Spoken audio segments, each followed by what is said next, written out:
Will you accept? Sure. Yes, thank you.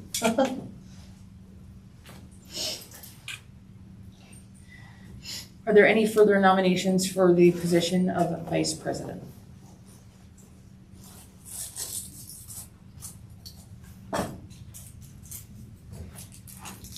Hearing no further nominations, I declare nominations for vice president now closed. At this time, all those in favor of Stacy Klein serving as vice president, please signify by stating aye. Aye. Stacy abstains, the vote is 4-0. Next, we move to office of the clerk. Nominations are now open for the office of clerk. Are there any nominations? I'll nominate Jack Crow.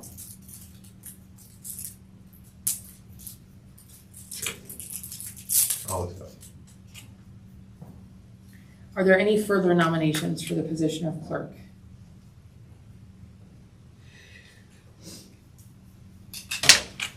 Hearing no further nominations, I declare nominations for clerk as closed. All those in favor of Josh Krell serving as clerk, please signify by saying aye. Aye. Aye. Vote is 4-0. Congratulations. Next, we'll move to office of the treasurer. Nominations are now open for the office of treasurer. Are there any nominations? I'll nominate Mitch Ellis.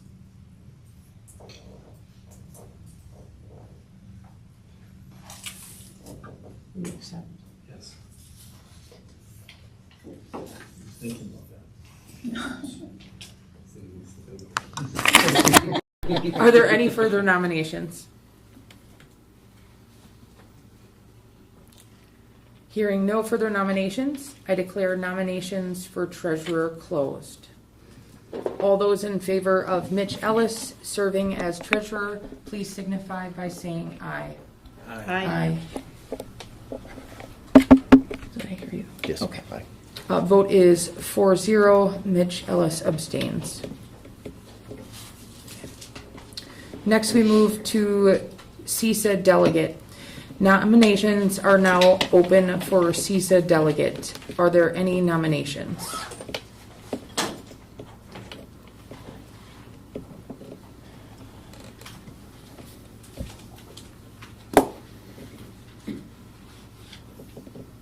This was the awkward pause every year. Probably be more of a volunteer, isn't it?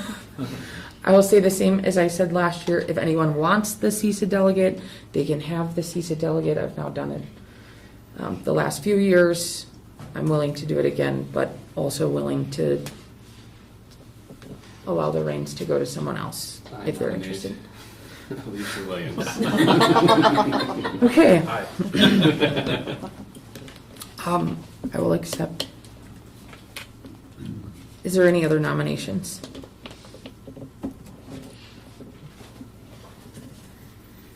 Okay. Alicia Williams has been nominated. If there are no further nominations, I declare nominations for CISA delegate closed. All those in favor of Alicia Williams serving as CISA delegate, please signify by saying aye. Aye. I accidentally said aye. 4-0. Okay. Next, we'll move to CISA delegate alternate. Nominations are now open for the CISA delegate alternate. Are there any nominations?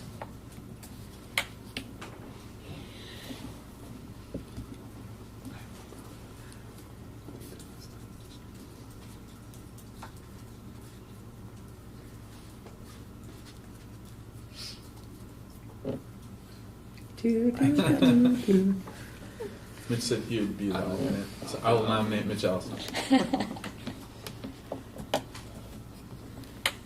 Okay. Are there any other nominations? Or do you accept? I accept. If there are no further nominations, I will now declare nominations for CISA delegate alternate closed. All those in favor of Mitch Ellis serving as the CISA delegate alternate, please signify by stating aye. Aye. Aye. 4-0. Okay. that concludes the elections of the board. Do you need anything further, Nikki? Okay.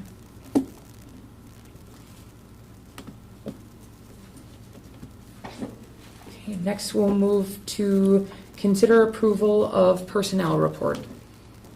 Okay, let me turn to that. For the personnel report this month, we have for our hirings Tyler Wigman, a high school English teacher, and Pat George, high school head football coach. Resignations, Jody Collada, Three Lakes Elementary fourth grade teacher, and Paula Hayes, library media specialist.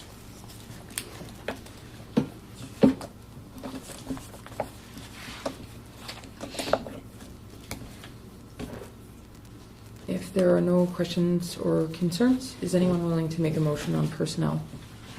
I'll make, Sorry, go ahead, Mitch. I'll make a motion to approve the personnel report as presented. Second. We have a motion by Mitch, second by Stacy. All those in favor of the motion signify by stating aye. Aye. Aye. Opposed? None heard. Motion carries. Next, we move to June meeting dates. Okay, we're going to have to make a change with our June meeting.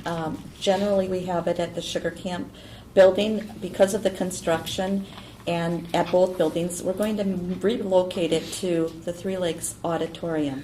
During the summer, this is going to be the staging area. Your boardroom is going to be full of boxes, and we have to have a secure area that Caleb and Shannon and everybody can do their work. We could do next month, June in here. We can? We don't start ordering until July 1, so it would be July and August that we. Oh, have it. So we can okay. do it in here. So then we're going to just change the location From Sugar from Camp. Sugar Camp to here, but expect July and August to be in the auditorium, just as a heads up. Okay. And then, so we will have the regular meeting scheduled for June 17th at 6 p.m. We'll change that from auditorium to boardroom. And then the second point that I wanted to bring up for you is district administrator evaluation will need to be scheduled and completed prior to June 30th. You do have the options. I present this every year. You can include it in the regular June meeting, or you can schedule an additional session dedicated to this task.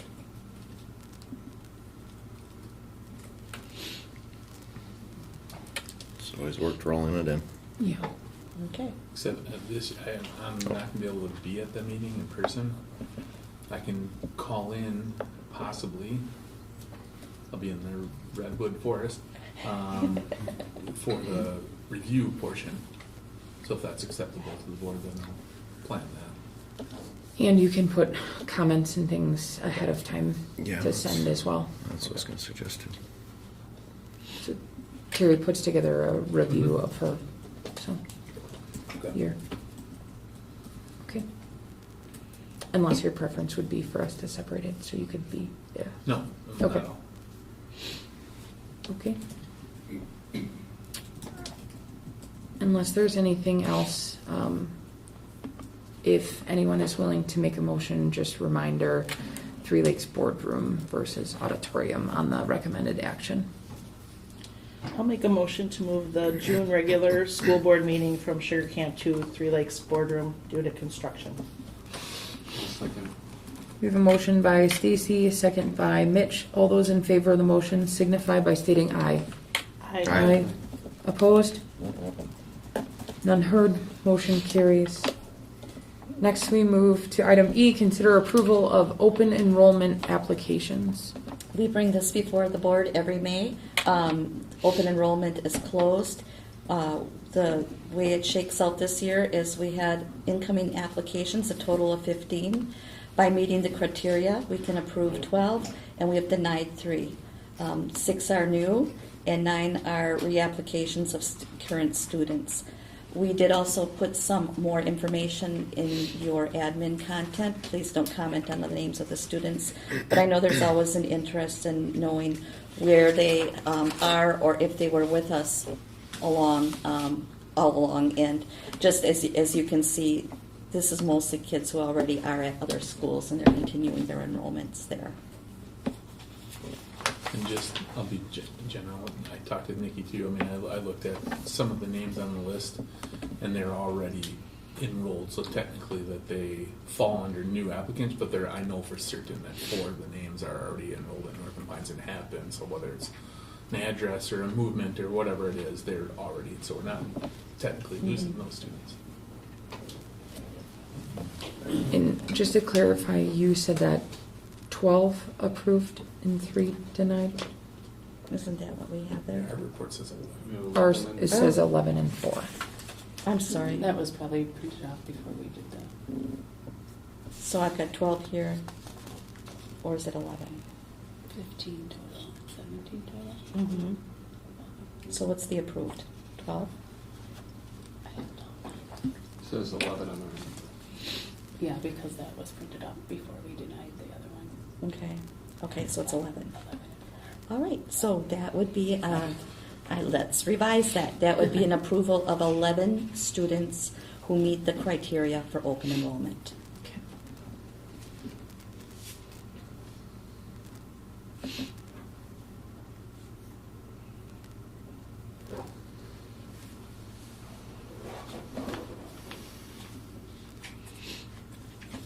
Okay. Unless there is anything further or further discussion on this item, is anyone willing to make a motion? I'll make a motion to approve the open enrollment applications that meet the criteria as presented. Second. We have a motion by Mitch.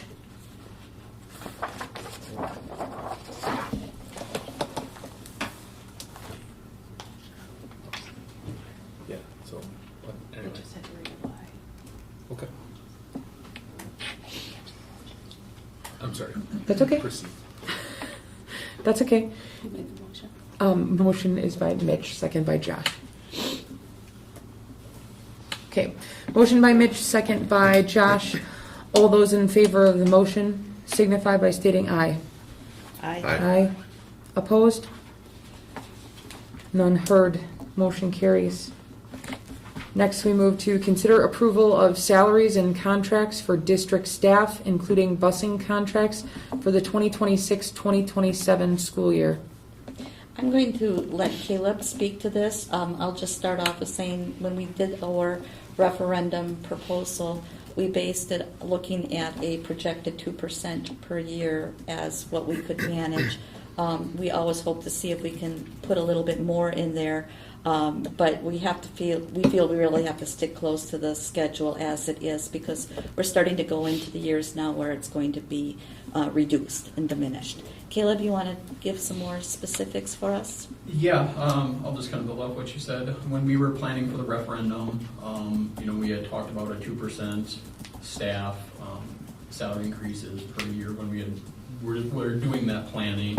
Hopefully, hoping that if the state would increase some funding or we could slide some more that way, we would. Unfortunately, that hasn't come to pass, especially with news last week. The other thing that's kind of hanging out there is that health insurance renewal, and I'm not very optimistic on that front, to be honest with you. Our utilization rate was 1.22, meaning we're getting $1.22 from the insurance company for every dollar that we put in, which is telling me that it's going to be an ugly renewal, at least the first number that we get back. And of course, we always try to do our best with negotiating that. But with that hanging out there, I feel confident with this 2% that we're bringing to you this evening. Just to kind of remind you where this is going, so that step and lane that I've attached there, those numbers are up 2% from the previous years. And then for all the other staff, that would just be a 2% raise to what they're at currently. And then the last thing I'll remind you of is with that step and lane, remember teachers are also a lot of times taking that step or moving a lane. So when we see that 2%, yes, the salary schedule has been increased by 2%, but if people are taking those jumps, a lot of times it's 4 to upwards of almost 7% in some cases. So the very minimum would be 2% for a teacher, provided they're at the end of the step-in lane or haven't made a jump.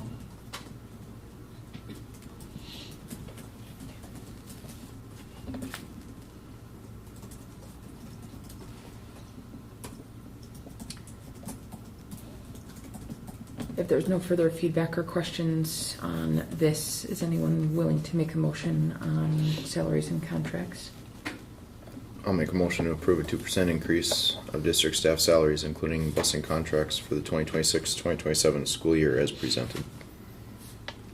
Second. We have a motion by Josh, second by Stacy. All those in favor of the motion signify by stating aye.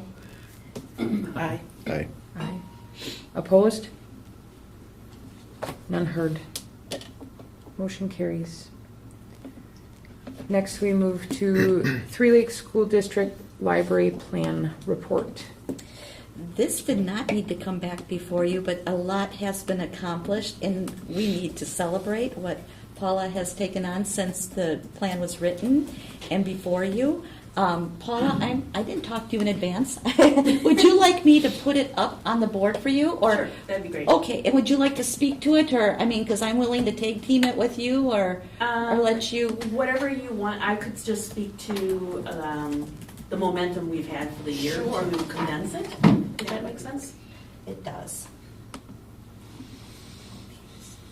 So I'm Paula Hayes. I've had the pleasure of serving your district for the last 120 days, and it's been challenging, but it's also been really fun. Little did I know we were going to walk into a referendum where we have to pack up almost 15,000 books. So working with Keisha, we just finished the elementary library books today, so we're doing, with some help from PTO and students, that looks good. With that being said, it's an awkward position for me because today I resign, and I'm here to tell you about all the great things that your school district has allowed me to do this year. So, and then Terry, I don't know, do you want to go through side by side, or do you just want me to highlight the goals? Why don't you highlight the goals? I think that's fine. So a year ago, Beth Martin was here, and she wrote your library plan for you. The state of Wisconsin requires you to have one on file, and then that exists for 5 years. As you're going through the 5 years, you're supposed to be monitoring the goals for the progress made towards them. So one of the first goals was a balanced current collection of print materials that supports a curriculum for the Three Lakes School District. Basically, that would be the library media. Every year, I can see that happening. The only thing I would probably change for that is if we get to 4 years from now, I would say print and digital, because as you know, it shouldn't just be print anymore. We're looking at databases and ways for kids to access information beyond what exists in the print collection. As I look at the goals that she had, there was one that I can't address, and she listed that it was a 30% increase in the number of award-winning books contained in our collection. I'm not, it would take a lot of manpower to do that, and so I probably will not address it because we literally would have to go through every possible award and see what we have. So, yeah, so that's that. As I look at one of our biggest wins, I think I shared with you last time financially, I worked with Follett for over 20 years. And when they took over Baker and Taylor, we negotiated in Wausau a 7% discount. I asked them to acknowledge that here in our district. And so for us, that's going to mean anywhere from $1,000 to maybe $3,000 in savings every year. The same thing with Junior Library Guild. It's a 20% discount. Once again, I asked them, and she acknowledged that. Another big win for us this year in terms of time saving is pre-processing of the barcodes and Mylar covers. That was always done by hand here in Three Lakes. So literally, you'll get 1,000 books in, you have to locate the barcodes, you have to look them up. Now that's all done on the back side, so when they come in, we still need to touch every single book, but it saves a ton of time. And all of that money can be taken from the common school funds to help us be more efficient at our job. I just wanted to share one thing. We weeded lots of books this year. This was one that was in our library from 2002 on snowboarding. It's past its time. There's no Shaun White. I was just looking up, Chloe's not in here. As you know, since 2002, YouTube has developed, a lot of these books that show process may not even be needed anymore, because if I want to learn how to snowboard, most likely I'm going to go and watch somebody do it or watch it on YouTube. Now, if it was something with history, either way, this is way outdated because it doesn't even acknowledge people within their lifetime. So I just wanted to share that. Other examples are like in 2019, USSR became the Russian Federation. So constantly looking at trying to get that misinformation out the door and trying to update it. I don't know, Terry, anything to add with that, or? No, that's great. They've got all the information in front of them. I just love that you're highlighting the key points. Yeah, the second goal was looking at professional development. First of all, I have to acknowledge Keisha Hoger is extremely skilled as a paraprofessional. She has made my job transition easy.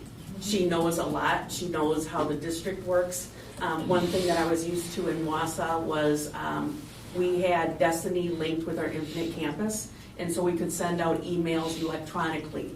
All the kids' records would be updated within 24 hours.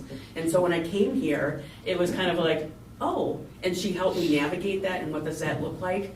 I spent some time updating records because we didn't have things like graduation dates in with our students. And now hopefully working with Steve maybe next year, we'll be able to integrate that so that it once again is, it lifts our load. It makes it just easier to do our business.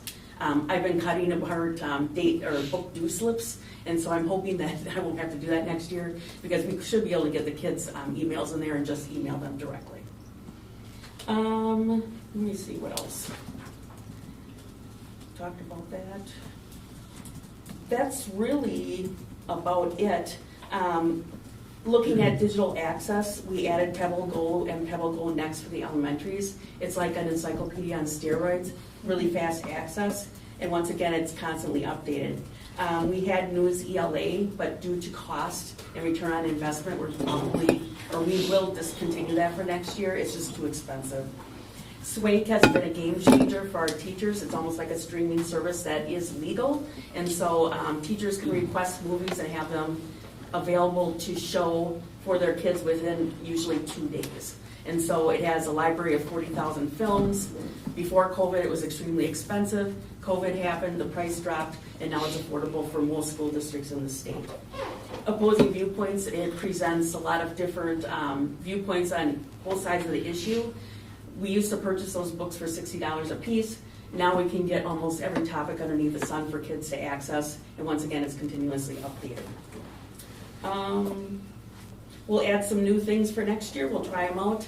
There was gaps in our books collection with American history. Culturegrams, I talked with Mo Hicks. We're going to add that. That's going to be additional, that she can use it within her curriculum. And then a new player that's in the field right now is ClickView. And so it's curated video content for teachers that they can find all sorts of instructional use that has been curated specifically for education. This year between Keisha and I, we touched over 8,000 books, whether bringing them into the library or getting them out of the library. So it has been an extremely busy year. We're both kind of tired. Right now, looking at books per student, right now the high school library's at 15-1, and that's about where you want to be. Elementaries are hovering around 60-1, which means we really need to go through those collections and weed out some so that the quality content is available. And so that's just interesting on our side. Overall, for the whole district, we had an 8.5% increase in book checkouts. What's interesting as you look at those statistics, where Keisha was last year, her book checkouts were more in Sugar Camp. As a librarian I'm looking at now, she's split. Sugar Camp went down, Three Lakes Elementary went up, and I wonder if that was her physical presence at one school and then switching. I don't know because I can't predict that, but it was just something that I was looking at like, like why is that happening? High school circulations continue to be extremely low. I'm always wondering, our freshmen read, but as we know, social media is coming into play now, work, sports in the high school. And so we had a 28% increase from last year, But I'll continue to work with that. I had 2 teachers, Todd Rhea and Jen Perkins, who assigned a book a quarter. And so that really increased our reading just because the kids came to us. Another positive that you have is you have a great library that's only a block and a half away, and it's beautiful. And I know the kids also use that, so. That's all I have to share, Terry. I don't know if there's anything else you want me to highlight. Oh, I know, makerspaces. I just wanted to talk a little bit about this. Terry and Steve asked me to consider looking at different ways that we can engage our kids in makerspaces. These are Kiva planks. They're little maple planks. There's 1,000 of them. There's one in each elementary as well as the high school. And what the kids can do, and I'll pass this around, is there's different ways that they can build things. There's different challenges that they can have. I use these with our 5th grade class, and it was fun. It was interesting. It's like Legos, but there's no things to put together with it. And so it can be free play. It can be just kids come in. You can have challenges like ball challenges, like making things go down. It's really easy to reconfigure them, and we'll use them more this year or next year. We've only had them for about a month, so that's that. The other thing that we're exploring right now is we got 2 of these kits, and my job this summer is to learn how to use them. So it's computer science and AI. So Lego used to have a system for teaching AI and robotics. They have dropped that now, and so this is their new one that is just emerging. Kids build things, and then there's 2 mini computers where they can program it on their side. And so these kits are about $450 a piece. I'm hoping next year we'll be able to get enough for classes, and then maybe even some grant writing so I can get them at both campuses. I had one of my 7th graders, and he quickly put this together. But then we ran into a snag because I didn't know what program I needed on my computer. And then actually when Engineering Tomorrow was here, I was talking with their engineer, Laura, and she sent me the information for me to take the next steps now. So I'll play with it this summer and hopefully come back, as well as I requested some professional development so we can get our teachers on board too. So it's been fun. It's been, every day is a challenge, but I really enjoyed my time here at Three Lakes, so I appreciate the opportunity to serve you. And thank you, Paula. You have Yeah. been such a wonderful addition. Beth did a lot of heavy work to get us to where we needed to go. We needed to have a plan, and you ran with it. So I've got to send her another thank you for connecting you with us. And Paula's doing this all on a part-time level, by the way. So her energy that comes in at a 0.5 FTE far outpasses what mine would have been at a 1.0.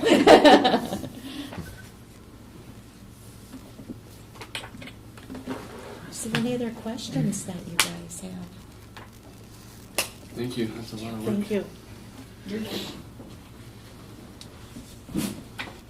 How's the student feedback For to you individually? So with, in particular, the 5th grade class that I worked with, Keisha and I kind of split up. She took kids who wanted to independently listen to a story, and I worked with kids who wanted to play with the Kivas. So we've had 3 weeks of this, and it's been really good. Our challenge this week was you need to build something that has a purpose. And so you can work with somebody. It's 25 planks per person, so you can either do it by yourself or work with someone, so you add those different dimensions for them to do it. One kid worked by himself, and it was just interesting what he came up with. I asked him if he was artistic, and he said no, but he took his 25 planks, he built glasses, he built a fish, he built, and he got just recreating it. It was just really interesting.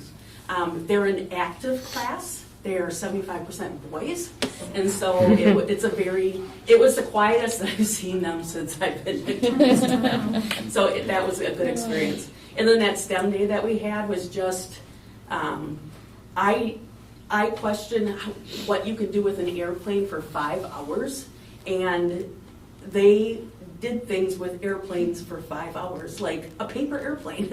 And so just listening, all of these people I knew in my past from Wausau, they're all exceptional teachers. It was about redesign, reworking.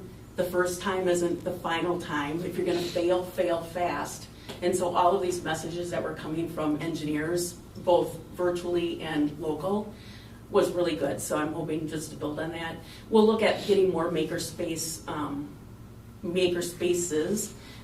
As I told Terry, it's not my forte because it was at the high school and we always had tech ed to kind of do that charge. But I also know a lot of people in Wausau, so I have those contacts and just keep asking them, like, what are you doing? What's new? Next year, we'll go to WIMTA, I hope. That is the state convention where a lot of these things are shown. And so I've missed out on that for the last 2 years, and so it'd be an opportunity for me to see, you know, what are other people doing to bring to the Three Lakes. So. Thank you. Really appreciate you coming in and showing us. That's great. Okay, and next we move to consider approval of district library media materials policies. Okay, well, it just seemed timely since this was on the radar to work through that. I thank Nikki and Paula for her feedback, and then, of course, working with Scott, our attorney, in our PRG to get this up to speed. A lot of these things were in place, but they weren't as clearly delineated as they needed to be. The one that I really wanted to have clear for our public, for our community, is the reconsideration of both classroom materials and resources, and then reconsideration of instructional library media materials. Because as you know, there are books or items that are challenged, and it's really important to have a very prescribed policy and method of approaching it. We just want to make sure that we're not opening ourselves up to somebody has a problem with a book in a different part of the state or for whatever reason, or what they're very passionate about maybe isn't within the alignment of our educational goals. So we really wanted to focus in on that. I feel we have a very solid plan with these. The others are more boilerplate, just separating out a policy that we had in the past that was very much everything put into one and getting it, again, delineated the way we need it so we can address it more specifically, which Scott Mikish had said is really important for us. I don't believe we need to read through each of those. Should you want to, we certainly could. I had asked you guys to look at them in advance and then pose questions or concerns that you did see with this. With that, Alicia, I'll turn it to you and let you ask what Is you there want to do. any questions or concerns that you've come up with while reviewing? And second question, does anyone want to go through the policies individually that hasn't gotten an opportunity to review? I'm okay with having gone through them already. I guess I didn't see anything that stuck out. My question is, have some of the staff got a chance to look through some of these possibly, as far as like, have you introduced it, just saying, hey, here's some changes that we're No, I didn't take it to Okay. staff. I worked, Okay. I was going to with ask Paula. or Paula did. Yeah, and with other resources, that I knew, like through CISA and such, it's all very standard. If you look at the district policies around us, they're all very, very similar. It's just making sure we have the legal connections in there that our policy was older. It didn't necessarily have the right or the most up-to-date language. I really don't see that there's anything that would impact staff that's a change other than should they have a issue arise within their classroom, there's now a process that it'll be addressed appropriately. Paula, did you want to add anything to that? It's just really important to remember there's instructional use in the classroom and then there's library. And so choice versus everyone's doing the same thing. So I think it's, to have the two different policies is really important.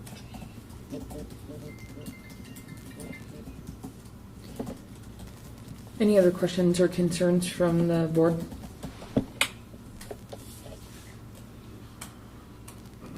And if there are none, is anyone willing to make this motion? I'll make a motion to approve policy 361.1, selection of textbooks and other classroom instructional materials and resources. Policy 361.1, rule, procedures for the reconsideration of classroom instructional materials / resources. Policy 361.1, exhibit, request for reconsideration of instructional / library media materials. Policy 361.2, library media center material selection and reconsideration. Policy 361.2, rule, procedures for the selection, management, and reconsideration of library media center materials. Policy 361.2, exhibit, request for reconsideration of library media materials. Policy 362, library media services policy. 362.1, interlibrary loan as presented. Nobody else wanted to say it. What's that? Nobody else wanted to say it. I did. You did great. It was so great. Very good. Do we have a second? I'll second. Great job. We have a motion by Stacy, second by Mitch. All those in favor of the motion signify by stating aye. Aye. Opposed? None heard. Motion carried. Terry and staff, again, thank you for aligning the policies with state law and where we need to be going forward, because we have another one coming. Next, we'll move to consider revision of 2026-2027 school calendar due to construction project timeline. I did share some background information with you, and what has brought this to my attention in talking with the principals, with Carrie. It's been on my mind. The turnaround time, if everything goes as planned, gives us complete turnover to our facilities August 24th. That's only a couple of days before we're having kids come in. So what I looked at and got some great advice and feedback from the team was how we could make this work better. What we want to do is adjust the calendar so we would, basically it'll be the start of school date. Instead of Tuesday, September 1st, let's make it Thursday, September 3rd. That reason being, we have a little bit of a buffer zone. We can get our open house in the night before school. Teachers will feel, I believe, calmer, more prepared, ready to go, because we're going to have to, within our doing our mandatory trainings and our preparations, we're going to have to unpack some classrooms and get our environment set up the way we feel it'll work. The other piece of this is looking at the minutes and looking at the calendar. It's not a real big adjustment. It would mean that we would go to the Friday in June rather than the Thursday. My one little bit of advice, warning, if you will, is if we would have a hellacious winter season, it might mean that we would have to tack on some minutes during the day to meet our requirements. It's never a problem with elementary. Our elementary always comes in fine, but the high school has about 80, well, it's close to 100 hours more of requirement, 87, I believe, that they have to be in session. So it gets a little bit tight if we have more than a few days. I think we can do it. I'm confident that Justin could help us figure that out. I also don't want to run into the following week, because the last phase of the construction is they again will want to be coming in here that next day. They're already talking about next year, the weekend after. So I throw that out to you. I wanted to get this done before the school year dismissed, if you are in support of this, so we can begin communicating with our parents right away and maybe bring our staff, all of our staff, a little bit of stress relief.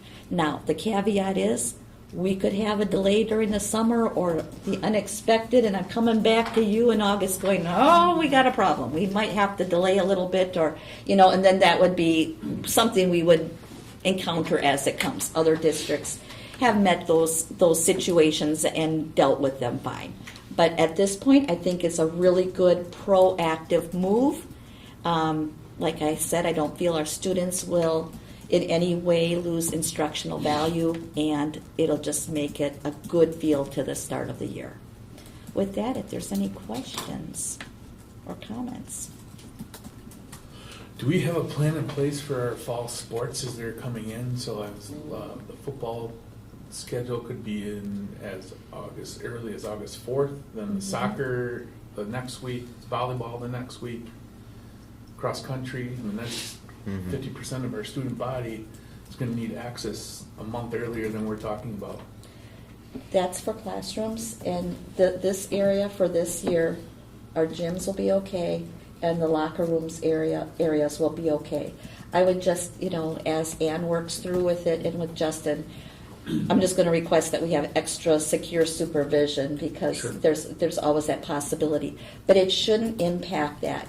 Justin, am I missing anything? Because they've made it very clear to us that we should be fine. Yeah, no, this was quite a while ago. We sat down and looked at all the first sports dates for the fall, and given that we can access this, and we're all good with soccer and football. Now, of course, if there's delays up there, that would be the only thing that's still a question mark.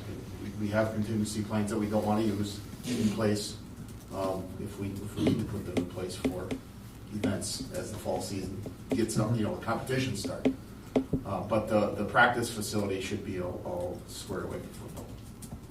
And are we Soccer's gonna over there. plan to do a public announcement about the date changes? Obviously, Oh, yeah. everybody's gonna know, but is there gonna be social media? Yes. about Yes. Date changes are like one of the top things Heavy. that people get riled Yeah. up about. So it's one of those yes, it'll be. I'll have it in the newsletters this Friday for sure, and then Okay.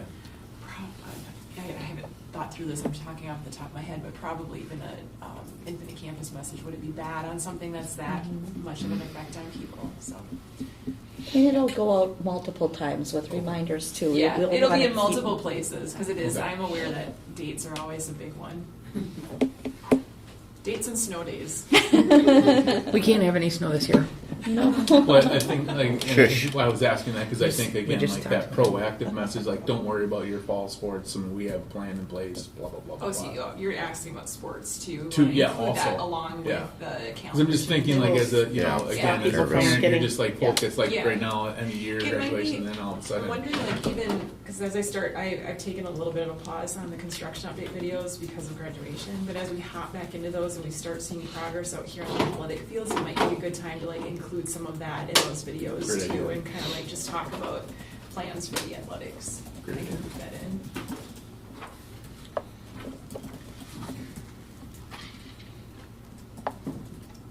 There wasn't quite enough buffer room in there to leave the last day on Thursday and then leave Friday as a carryover day? Not quite? No. Nope, that would just make it too tight. Sure.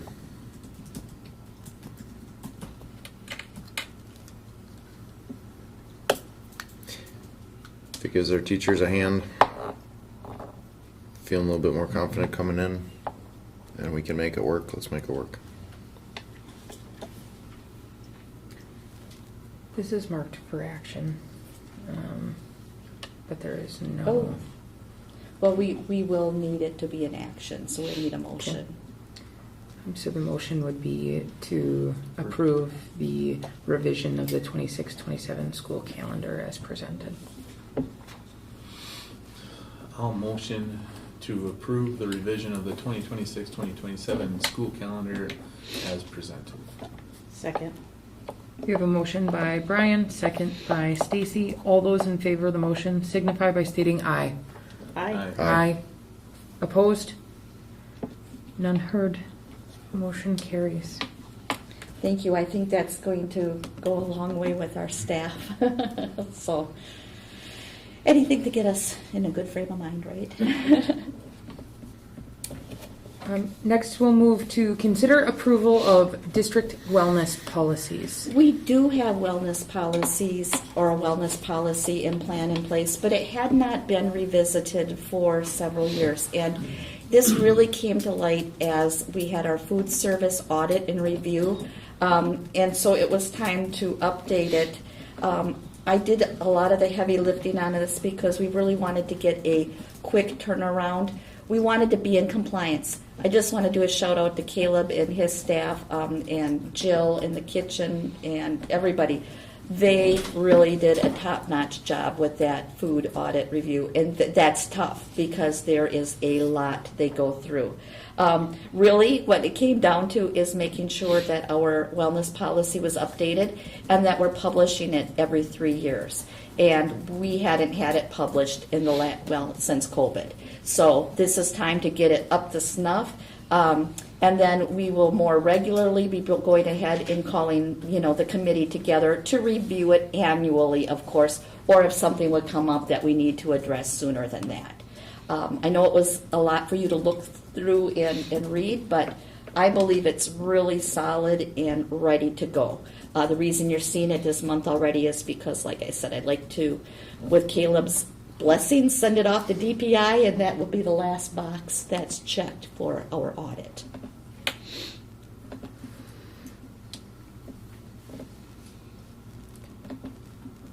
Any questions, concerns on the wellness policies? If there are none, is anyone willing to make a motion on this? I'll make a motion to approve policy 458, school wellness and policy, and 458 rural local school wellness plan as presented. Second.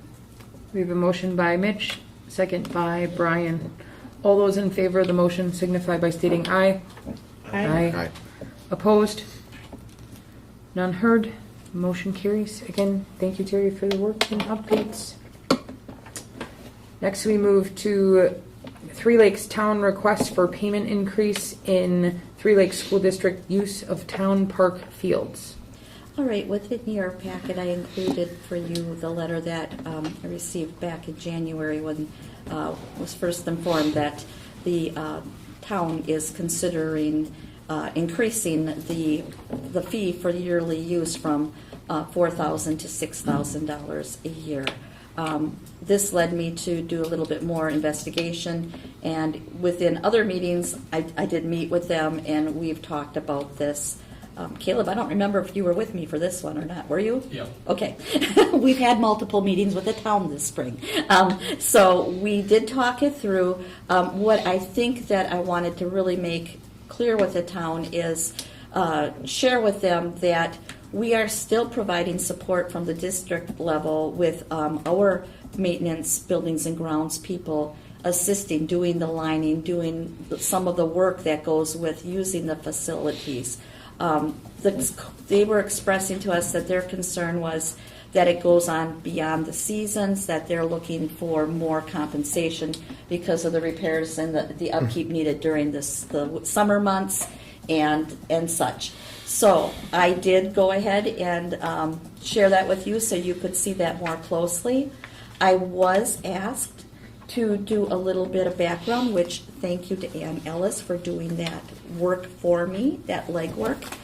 We inquired around, and I'll tell you, it's all over the board with what other communities are doing for providing services to the school.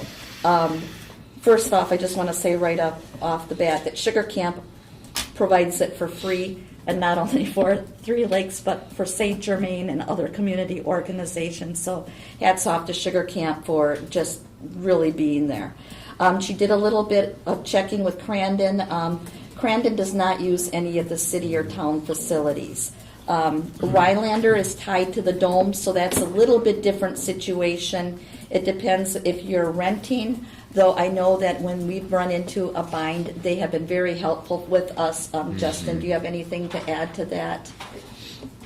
No, the Rhinelander similarity for us is the baseball. The rest of the fields are for the most part now, as of recently, with the fields behind the dome are on district property. So the only comparison between us and the Houdet Green is whatever they pay for Stafford Field. That's a town or municipal park. So, but yeah, they're good about getting us time in there when we need it, like Yeah. football playoffs or whatever, things like that. They're super with us, but that's another topic probably, right? Yeah. The school district of Eagle River is not charged for the youth club, Legion, Babe Ruth, et cetera, to use the school facilities. If they use supplies, they are asked to replace the supplies. So they're very much, the school is helping in that case. Tomahawk, they're a little different. They have the hockey, their baseball, they use for free with students helping with the maintenance of the park before and after games and practice. We don't need to talk about golf. Again, it's just, like I said, it was kind of all over the board, but in this case, there was not a fee at the level of $4,000 to $6,000 for the school to use the town fields. I know that's something that you have asked me before to check out, so that's what I'm bringing the information forward for you to consider. Questions, comments? I'm curious what Junker Sleds pays the town, if that's public. Well, I mean, it's beyond that. I mean, they don't charge if a dad and daughter or a father and son want to go out and use the ball fields in the middle of the summer. They're not charging them. They're not charging people who go out and hit golf balls. I mean, the point of having a town park is to provide it for your town and for use. To charge, I mean, you're already using taxpayer funds to provide that, which is great. It's fantastic. It's people get out and use that. To turn around and basically take taxpayer funds again is a little crazy. The other thing is, I don't know. I'm even $4,000. You figure you pay somebody $20 an hour, you're getting 200 hours out of it.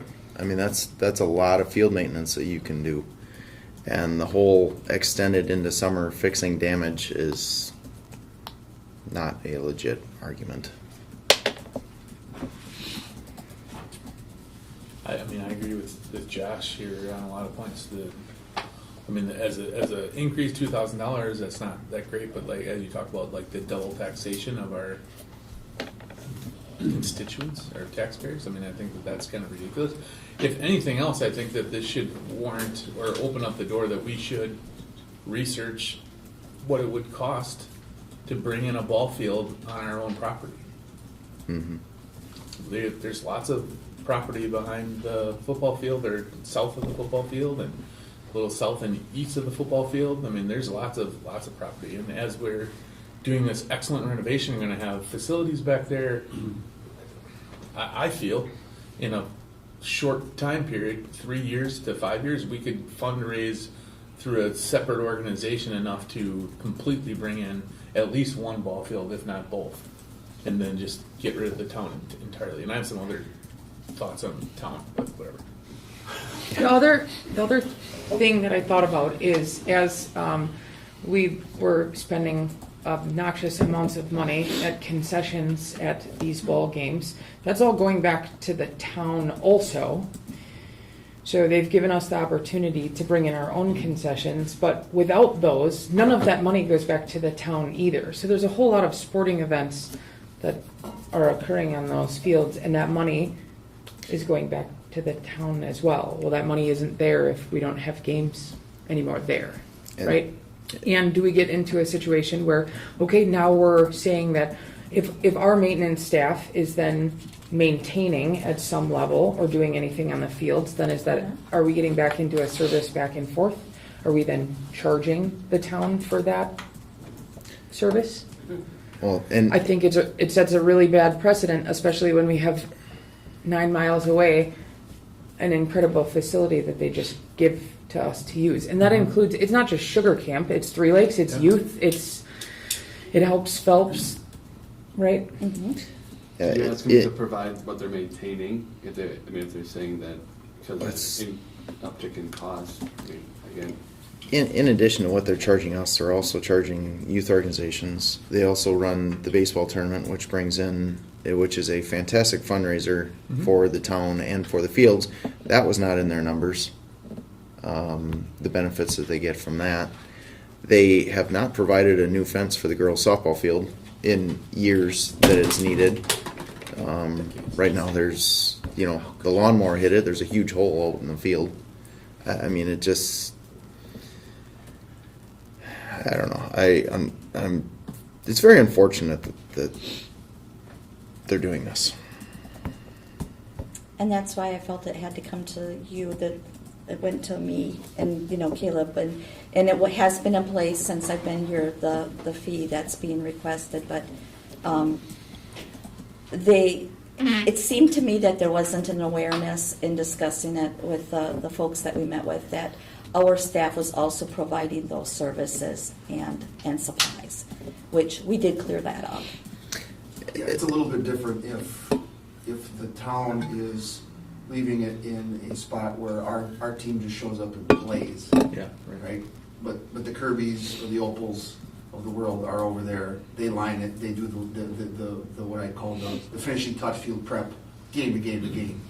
The town does the mowing of the grass and the overall the big ticket field prep stuff, dragging, all that good stuff. Which they would have to do anyways.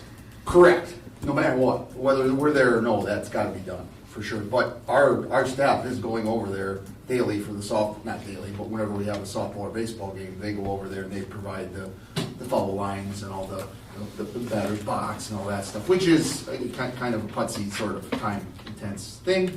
But we're doing that. The district is doing that for those students. It's not a lack of appreciation for what No. they've done and what, but at the same time, I think what we're paying is more than fair. And to Brian's point, it's been on my mind once or twice too. I mean, if we're putting out this money every year, what if we did our own? And then we would, then we have our own something to show, which is also would also be unfortunate because Then they're not getting. right there, Right. they might not get used at all. It's a beautiful facility. There's nothing to take away from that, but I don't know. Reaching a little far in my point. In understanding, prices increase, right? Budgets are going up.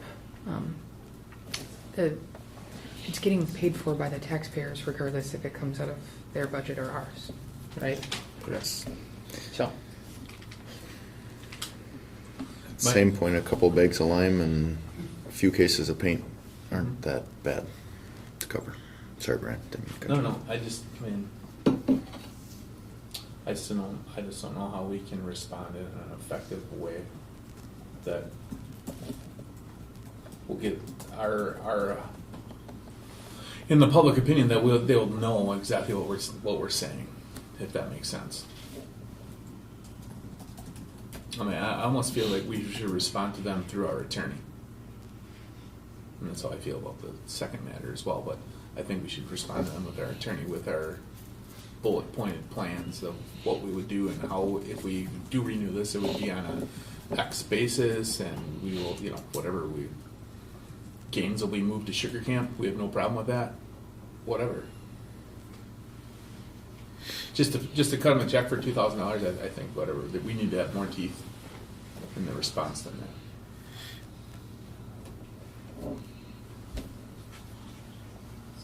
Can I bring up something that I took away from our meeting that I thought deserves clarification from the town?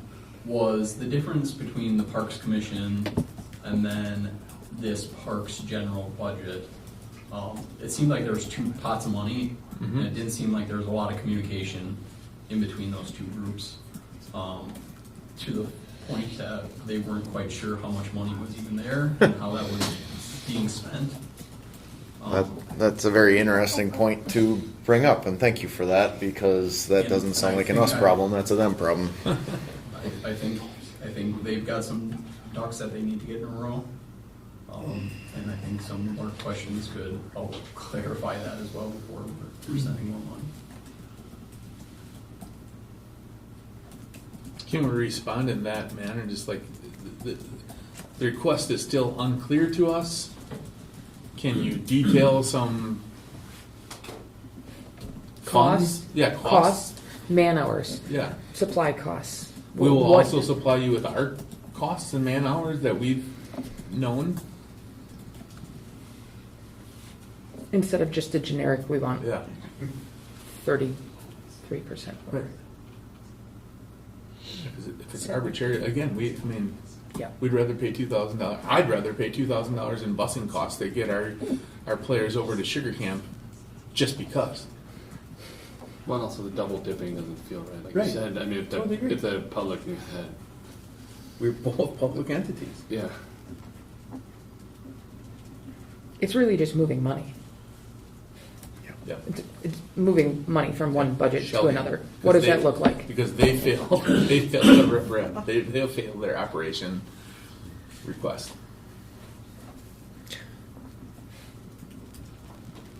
I mean, it would have to include an entire review of the town budget, because I can imagine that there's things that are paid for there that are beyond the need of what this $2,000 is, Which probably that needs what to they're trying to happen get out of anyway. it. Yeah. That prompts it.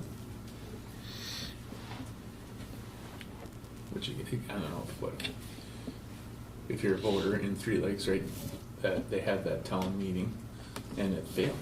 Their referendum to increase the town budget failed because of those questions weren't answered. So they just took that deficit and are trying to take that from us in different, in the plowing and this regard. I mean, just parts of it.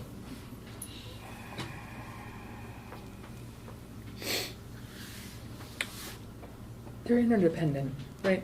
Like, the ball fields don't exist without the school, just like the town needs the Well, school. Right? It should be a relationship back and forth, and if there's ways, right, like, we should work together effectively for the best interest of the community, but a large portion of this community is for the school. I mean, I think the fields would exist, but I think they'd be awfully quiet. I think that they get a fantastic. I think that they get a fantastic boost from, from the school being able to utilize them as well. I know it's set for action.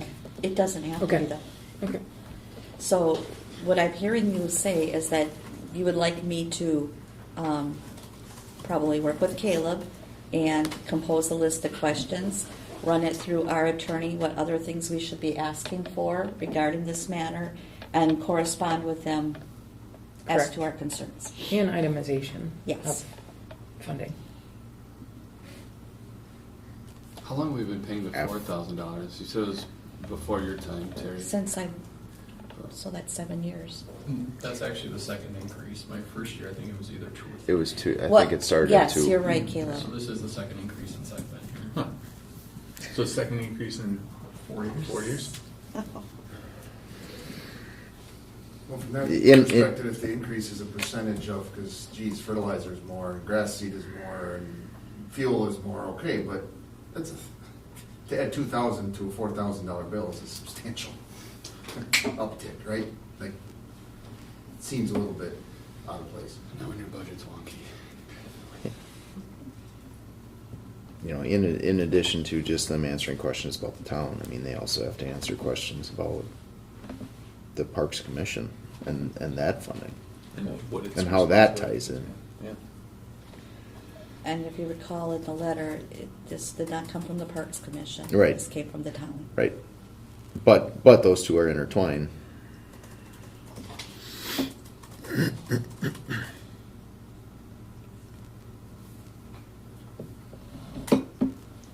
Anything else? No, ma'am. Okay, we will take that up. Okay, next we go back to the Three Lakes Town Board for number L, or letter L. West School Street and plowing school parking lot discussion. All right, I did attend the meeting. I shared with you the notes that I had taken, so you would have a feel for where it's at. The town board has determined that they are not going to abandon West School Street. They intend to keep West School Street, which means that they would maintain it and plow it. But they do not have the desire to assist with or to do the plowing any longer for the district. And if the district would want their plowing services, then they would be wanting us to consider them in the bid process. I did speak with Josh Patow, and he offered to be here tonight. But after we met again, he felt very comfortable that I could share some of the points that they made. His concern was not as much financial, but the time factor, being that it's in the sanitary district. It's required that this area is taken care of first. This road is taken care of first, and then they do the plowing at that time. Also, what I mentioned, and he agreed, our district is probably the biggest employer, so that there's a lot of people coming and going here. Josh felt very comfortable about maintaining the road, but the situation now comes into what about the plowing of the parking lot. And that's why it's before you. This isn't an action item. I'm gathering information. I will bring it back to them and share with them what your desire is, what your thoughts are, and go from there. Also, it was brought up, I think they're quite well aware in some of our other discussions, there is that land that is, if the schools, right, that is the town's, and if the school, what street was abandoned, that would be landlocked. That wouldn't be accessible. So I think that's part of their consideration as well. Their main point was this has been in place since 1992. They felt it should have been addressed years ago, that it's a burden on the town budget, that the plowing should be taken care of by the district. Where does the town road actually end? It's right on the GIS map. Well, that's Yeah. and that's the thing is I look at it. It doesn't quite get to Gasco. Yeah. It does not go to the end. Kind of landlocked anyway. I mean, there's maps that even don't show it going quite that far. Mm-hmm.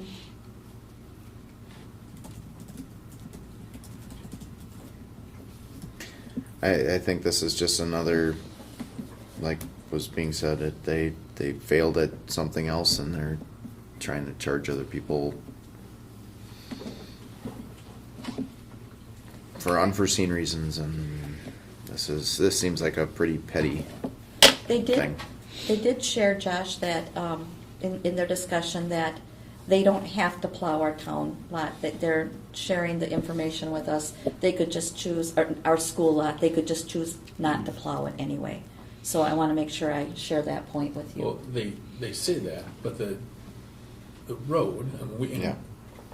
we know people who know people, we could mark that road out. And then they have to plow it. Like they can't, like you said, they can't not plow a paved town road, which takes up a large percentage of this parking lot, of what we consider the parking lot, right? Mhm. So then that leaves a small rectangle that needs to be plowed by us. So if we're plowing there, like we should, again, write a letter with our attorney, I feel, and say, we're happy to take this over, but we're gonna charge you for every square foot that we plow of your town road. Everybody's been here for years and years and years. They don't do a good job of doing the plowing to begin with. And our contractor takes up the slack on that. And you are clear, though, just not to belabor the point that they're proposing that they would still plow the town road. Yeah. But I can't remember what the So fee they're was. essentially going to Do this. plow straight down and then straight. over to the property over. Right. by Gasco, and then just leave the And turn parking lot. around miraculously somehow. With a 2 plow width or whatever, however wide the road is. Well, I'm not sure if it's every town it might be different, but I don't think so. But I think town roads are 66 feet wide. With the road isn't that wide, but with right of way is that wide. So I think if it's there, you have to clear it. So I guess my whole point is, right, if the truck's got to turn around to do 2 or 3 extra passes, I feel like that's just we're But again, if that's making or breaking the budget, the Yeah. discussion's already been had with our contractor Yeah. that it can be done. Yes. Right? If that is the concession, that they just want to do West School Street and that it's gonna save them time, money, man hours, and we can do it, And the world. right? And we can do it with our contract without raising, right, the cost for our taxpayers in our budget, then It takes that truck So 10 be it. minutes, if that, at the empty lot, right? I mean, you come here in the morning, it snows in the weight room, they have it done in, it's 3 incredible how fast it is. It's not like it takes them an hour to do our lot with those machines. agreed. I'm just saying, I if know, the I'm just saying principle it's petty, is they like, only Josh, want it's to petty, do the it's- road, then just do the road. Yeah, if that's really what. If that's where we're at. Yeah. Fine, just do the road. Yeah, exactly. Just do the road.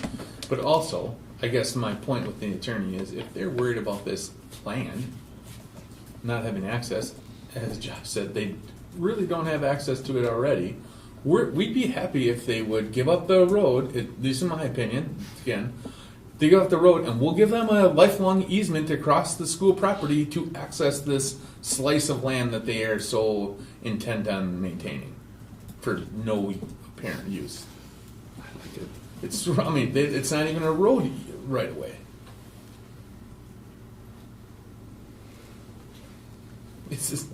This is a ridiculous request. And so the suggestion was negotiating compensation, right? So was there any discussion of, like, what that compensation would be? Is it 2,000? There was- Like, or is it just, There wasn't a discussion what the compensation would be. It would be like if we put it out to bid, then they could bid on the project. But I actually feel, why would I want two providers when we have our already contracted have, service yeah. already in place? Well, we put it out for bid. They could have bid it. They never have. So that's already gone. They're trying to make us look bad for not giving them the opportunity. We put it publicly out for bid. Everybody had a chance. So like everybody said, we have our plower. If that's what they want to do, is just come in and plow the road and leave, the person we have hired will take care of the rest. I believe that is what their desire is. Okay, see you later.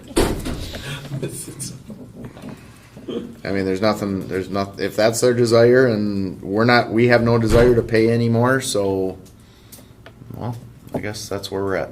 well, things have But it's changed not on their for board access as to well their property then all winter. since. Yes. We can't plow that, that's ours. Yes, but it was the current board We're gonna that leave had the this snow, yeah, you can do discussion. petty, like, we'll put a snowbank there. It sounds bad, but. I like your idea with the, like, you plow that, you have a lifetime easement to the property that you don't use or maintain anyway that you want so bad, like, okay, you win. Or just give it up. We'll pay for we'll pay for our contractor to take the whole thing. You can have an easement.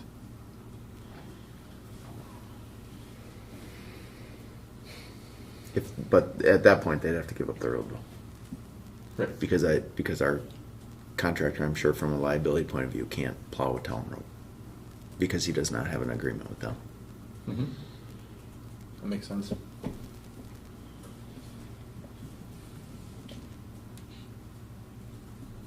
So what would you like me to do? Well, it's really in the town's hands. I mean, if they're, we could suggest, if the town is in agreement, or I'm sorry, if our board is in agreement, that if they were to abandon the road, which I understand that they have said that they don't want to do because of funding purposes probably, but if the primary reason that they don't want to abandon the road is to be able to get to their property, we could offer them, the town, an easement, a lifetime easement, as long as it stays town property. If at any point it sells, that easement is gone. But then that would be in exchange for abandoning the road, and then we take care of our own plowing. I don't want to speak for everybody, so. I like it. I would just say, or, like Alicia said, and then not to paraphrase you, and fine, you plow your road, we'll plow the rest. Yep. And what is Yeah, the that- I mean, that's option two. And, or their other option was that they be compensated for plowing the lot. Yeah, so. And that's where I really think they're trying to get to. So, like, what is their expectation? What would that compensation look like? That would be I think that would be a violation of our contract with our current plow guy, because now we just are giving them compensation. I don't actually think that No, legally we but could that do parking lot is not on the contract with our contractor, because the town plowed it. So it wouldn't be a that's not a part of the plowing contract. Right, so it would be a new piece. Well, it's just a plowing for anything that we own as we need, right? So yeah, it actually is. It'll cost us more, Yeah, right. because he's gonna be doing that. Right, because he'll do When more. we put But it out to bid, we had a highlighted map of the areas that they would do. And it included, the parking, or not the parking, the sidewalk and stuff. out But it front. was not the And- lot. But the majority of it is around the back and the Gotcha. elementary side. So Not that. it didn't include any of that. Gotcha. I did include what our current guy would charge to do it, and you can have that on board docs there. That's what he quoted it would be. And he actually did it once this winter already to time it out and see if he had the capacity to do it. So he does have the ability to do that. You know, even so, he's under contract at the moment, so and it's our property, so we'd have to put out for bait again but again, I don't know how that would work. I wouldn't feel good about it. No, I feel like we've made a commitment to him Mhm. through 27, Mhm. that we need to stick with that. Maybe it's even further. I think we did it by 3 years. So I think that we need to, honor that, knowing that he does have the capacity. I do believe the town, based on what I heard, would help him out if the need came up, regardless of what it would be, if it would be breaking down of a piece of equipment or helping him through. I feel like the people that I talked to were very willing to support and help each other out and the district out. I think I'm pretty clear on the options that you have listed out here. I would make the proposal that I bring this information back to the town and say, this is where your discussion went. This is what we're thinking, and then it's back in their hands for what they want to do with it. Mhm. Am I putting words in your mouth, or are you No, feeling no, okay about that's that? good. Okay. I think compensation's off the table, right? I think that's what I heard. Yeah. And again, one of the primary reasons for the compensation being off the table is another example of the taxpayers paying twice. Mhm. Correct.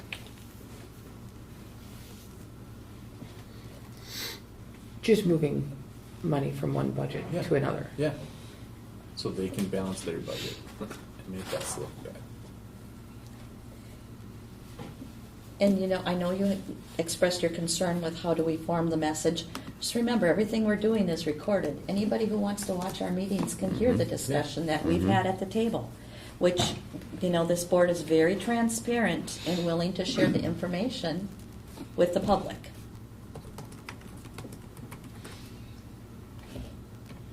Anything further on that one?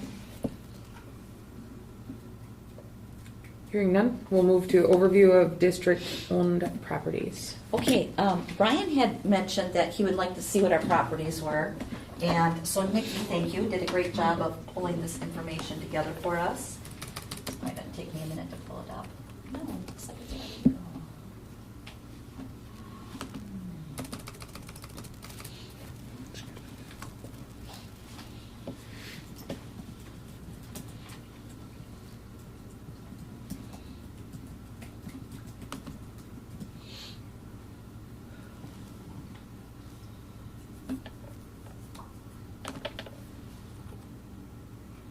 And Josh and I had a quick discussion before our meeting, and we're still questioning if one is not showing that you've got to track down a little bit more information. But these are the pieces of property.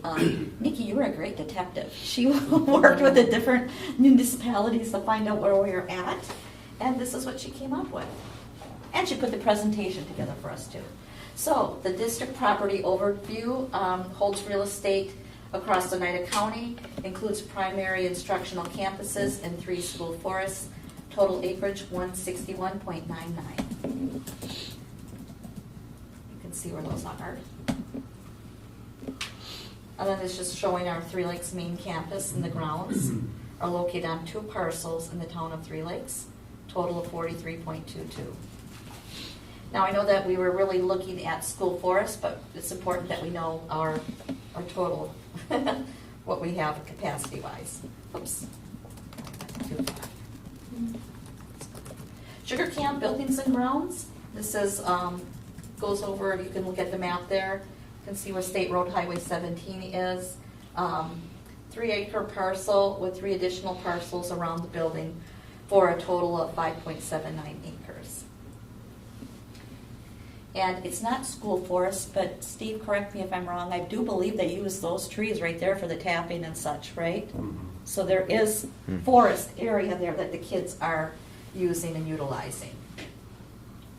Then you know about our Camp 3 forest. This is between both of our towns. This is where we're looking to do the further development.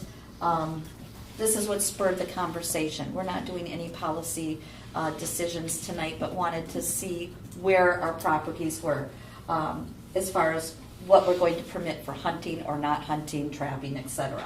And that's where we're at. And this is just under 40 acres, 38.98 acres. Then there's a Stella piece of property. That's a 34-acre parcel off of 45 and East Stella Lake Road in the town of Three Lakes.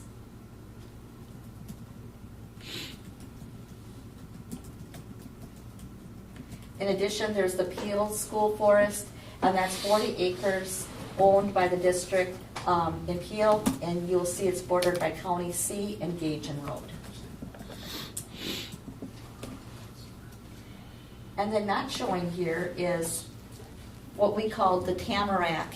It's listed under Tamarack School. In a little history lesson, I believe, Tamarack School was absorbed into Sugar Camp school system when Sugar Camp was, like 8 different schools many, many, many years ago. So because you had the different places in the camp. It's not showing in the research we did, but Josh was able to pull it up, and I didn't get it up for you tonight, Josh, unless you want to. I could If you want pull to it do up that, there you real go right quick. ahead. You betcha. Where it's at. To give you a quick visual, if you know Sugar Camp Road at all, it would be going down Lily Bass Lake Road. If any of you are old timers, you remember the old town dump, it's back in that area. We had talked about it when we were talking about the trap range because it's very isolated. It's removed from residents and such. But in our discussion, we decided we better find out a little bit more about this because somewhere somebody's got to be accountable. And if it's ours, we want to make sure it's ours. I mean, it is ours, but we want to make sure that's recognized somewhere and go forward with that. Do you remember the number? It's, Yeah, I got it. It's right here. okay. Oh, yes, there it is.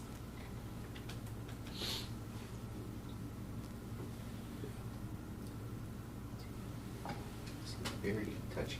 Yeah, I know. I don't love the laptop. So it's like 1/4. It's like a 40 in off the road. Yeah. Yes. It's 478, that's the Yep. parcel. Anyways, I'm done. Bottom corner. Bottom center. Sorry, Alicia. You're fine.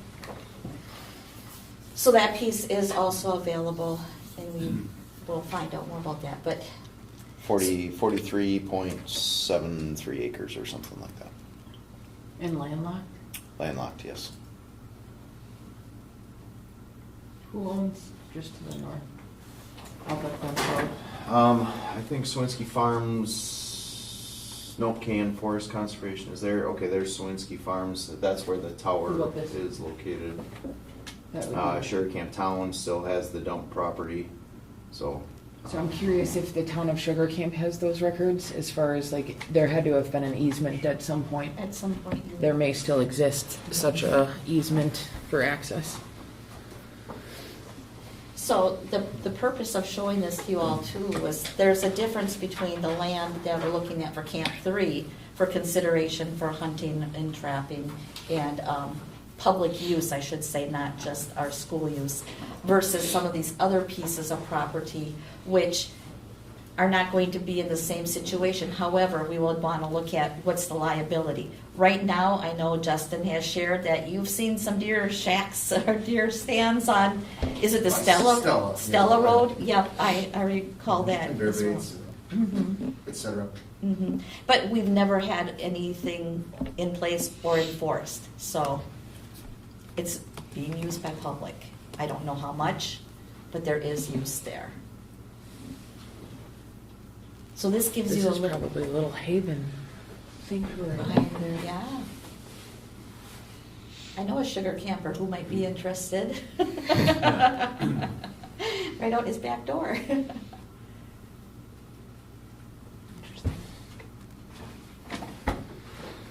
So hopefully that gives you a little bit more of a feel for what is actually ours. I actually thought we had more when I first started here, but it isn't more.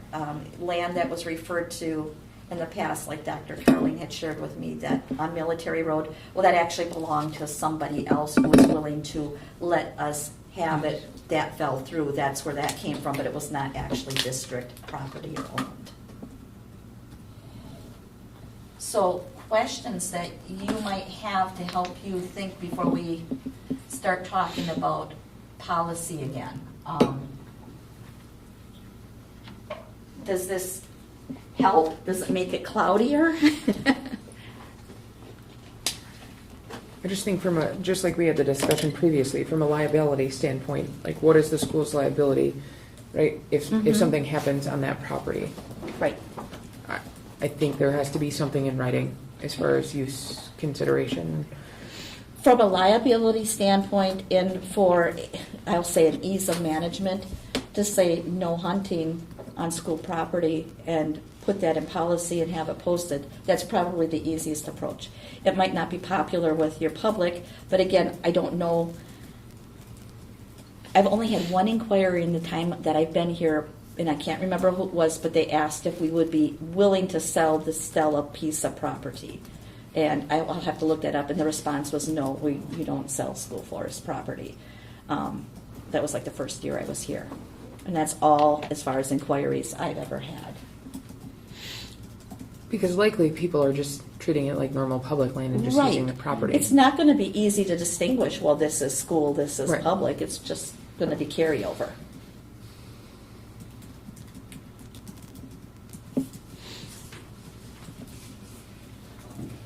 I think when not to get into the policy too much, but I think what I remember hearing is both Mitch and Brian kind of sharing that your concerns were with this Camp 3 property. Why would we open that up to public? Mhm.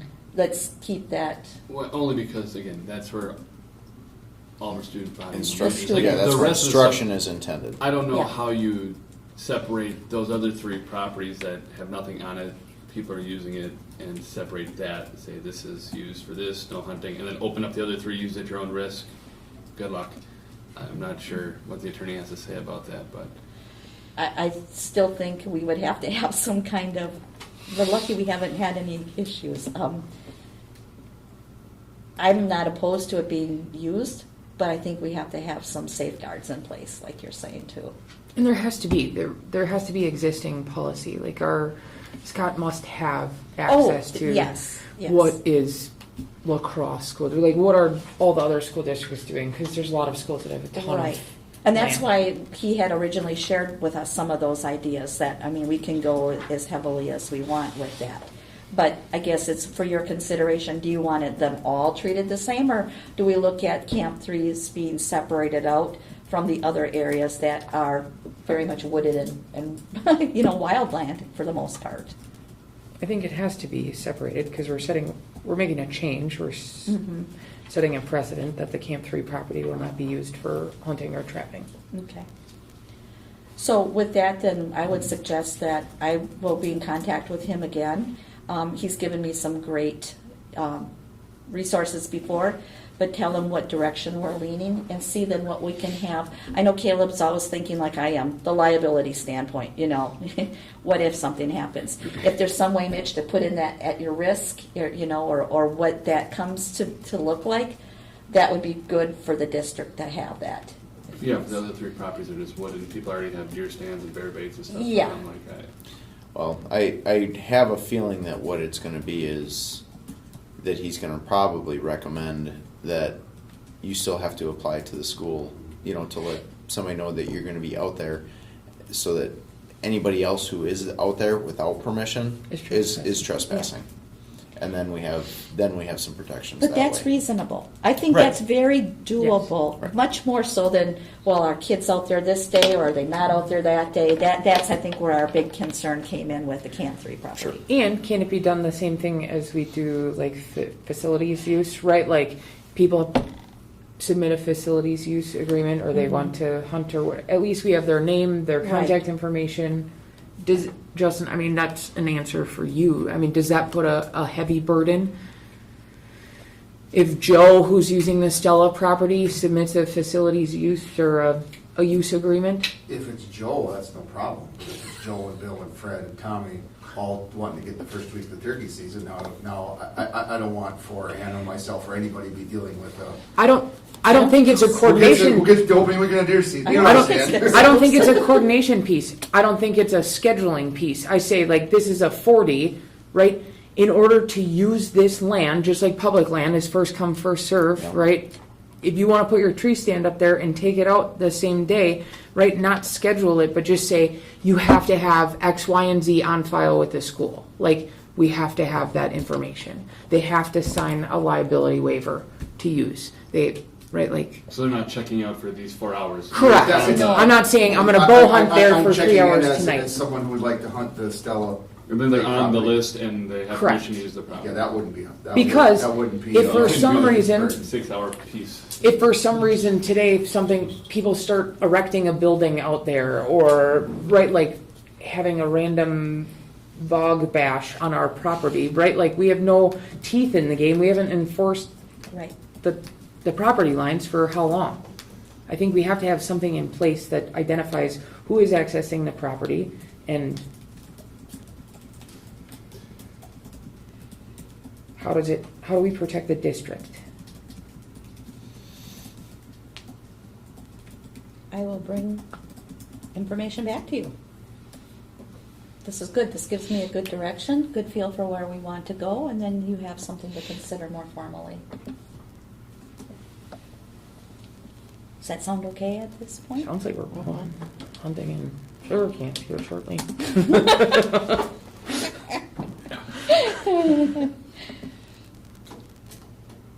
Any other questions relating to that topic? Okay, next we'll move to WASB correspondence and updates. What do we have, Nikki? We have the Summer Learning Symposium. It's July 10th and 11th at the Holiday Inn in Stevens Point. If you're interested in this, you can take a look at that. They are sharing their keynote speakers, and I have not gone to this because it does fall on a Friday and a Saturday in July, which is sacred. So I have heard good things about it, but if you're interested and if you want to register, if you're interested in it, need some help, Nikki is happy to assist you to get yourself scheduled. And that's really all I have as far as my communication for you from WASB this month. Of course, we've got the new school news if anybody wants to take a look at it. Okay. Hopefully everyone has a great last couple weeks here at school. Appreciate the efforts in everything from the construction updates to our social media presence. Obviously, we have a lot of moving parts and pieces in the district right now, but we're almost to the finish line. So thank you for the efforts, and if there's nothing else, I will take a motion to adjourn. Make a motion to adjourn. I'll second. Motion by Josh, second by Mitch. All those in favor of the motion signify by stating aye. Aye. Aye. Opposed? None heard. Motion carries. Thank you, everyone.